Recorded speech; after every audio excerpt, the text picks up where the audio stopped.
तो guys Dubai में छुट्टी जाने वालों के लिए एक नया अपडेट सामने आ रही है, एक नया नियम सामने आ रही है। तो प्लीज़ आप अगर यूएई के अंदर रह रहे हो, यूएई के किसी भी स्टेट में अगर आप काम कर रहे हो तो आपको ये नियम जानना बेहद ज़रूरी है।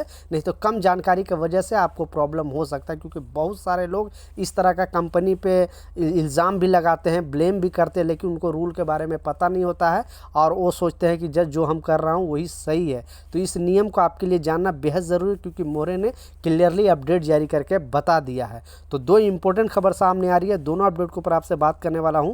2-3 मिनट का वीडियो है, लास्ट तक जरूर देखना ताकि आपको पूरी जानकारी मिले। तो चलिए स्टार्ट करता हूं, बताता हूं अपडेट के बारे में। तो पहला जो अपडेट है, जैसा आपको मालूम है कि 1 साल में आपको 1 महीने का छुट्टी मिलती है। गवर्नमेंट रूल के हिसाब से 1 साल में आपको 1 महीने की छुट्टी मिलती है, 2 साल में 2 महीने की आपको छुट्टी मिलती है। लेकिन बहुत सारे वर्कर करते क्या है कि जैसे ही 1 साल आपको पूरता है, आप 1 महीने की छुट्टी के लिए अप्लाई कर देते हो।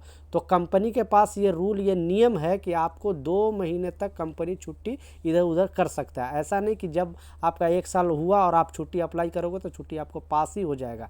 ज़्यादातर वर्कर 2 साल पे जाते हैं, क्योंकि 2 साल पे जाने पे बेनिफिट होता है, थोड़ा 2 लीव सैलरी मिल जाता है, अप एंड डाउन का टिकट मिल जाता है और कुछ पैसे भी इकट्ठा हो जाता है। इसलिए ज़्यादा वर्कर चाहते हैं 2 साल पे। लेकिन कोई वर्कर अगर 1 साल पर भी छुट्टी जाना चाहे तो ऐसा नहीं कि जिस टाइम आप छुट्टी मांगोगे उसी टाइम आपको छुट्टी मिल जाएगा। काम के कंडीशन के हिसाब से गवर्नमेंट के पास ये राइट है कि आपको कम से कम 2 महीने तक छुट्टी इधर उधर कर सकता है। तो बहुत सारे लोग कंप्लेन कर देते हैं मोहरे में, बोलते हैं कि हमारी कंपनी इमीडिएटली छुट्टी नहीं दे रही है। तो आपका कंप्लेन ये सुना नहीं जाएगा, क्योंकि उनके पास अधिकार है। कंपनी का जो काम है, अर्जेंट कोई काम होता है, कोई प्रोजेक्ट अर्जेंट होता है, तो उस कंडीशन में आपको छुट्टी इधर उधर कर सकती है। आपकी कंपनी कितनी साल में छुट्टी देती है नीचे कमेंट सेक्शन में ज़रूर बताना। लेकिन गवर्नमेंट रूल के हिसाब से 1 साल में 1 महीने का छुट्टी जाना ज़रूरी है। मतलब आपको जाना है तो जाओ, नहीं जाना है तो नहीं जाओ, उस पर कोई नियम नहीं है। लेकिन आपको 2 साल में, ज़्यादातर यहाँ का जो कंडीशन मैं बता रहा हूँ, 2 साल पे छुट्टी लोग जाते हैं।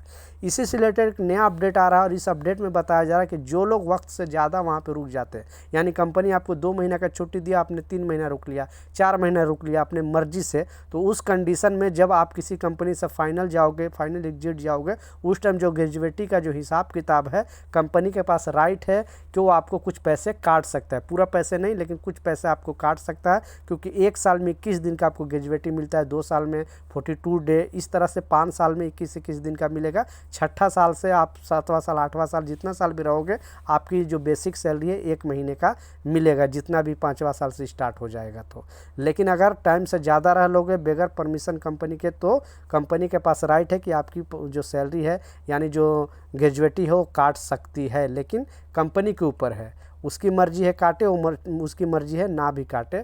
लेकिन बहुत सारे कंपनी काट देती है, क्योंकि जाने के टाइम कंपनी के साथ अनबन होना ही होना है। तो ये कुछ अपडेट था, ये कुछ जानकारी था, मैं सोचा आप लोगों के साथ शेयर करूँ। कुछ सवाल है नीचे कमेंट सेक्शन में ज़रूर पूछे, मैं ज़रूर आपको रिप्लाई करूँगा। मिलता हूँ नए अपडेट के साथ, नई जानकारी के साथ। जब तक जय हिंद।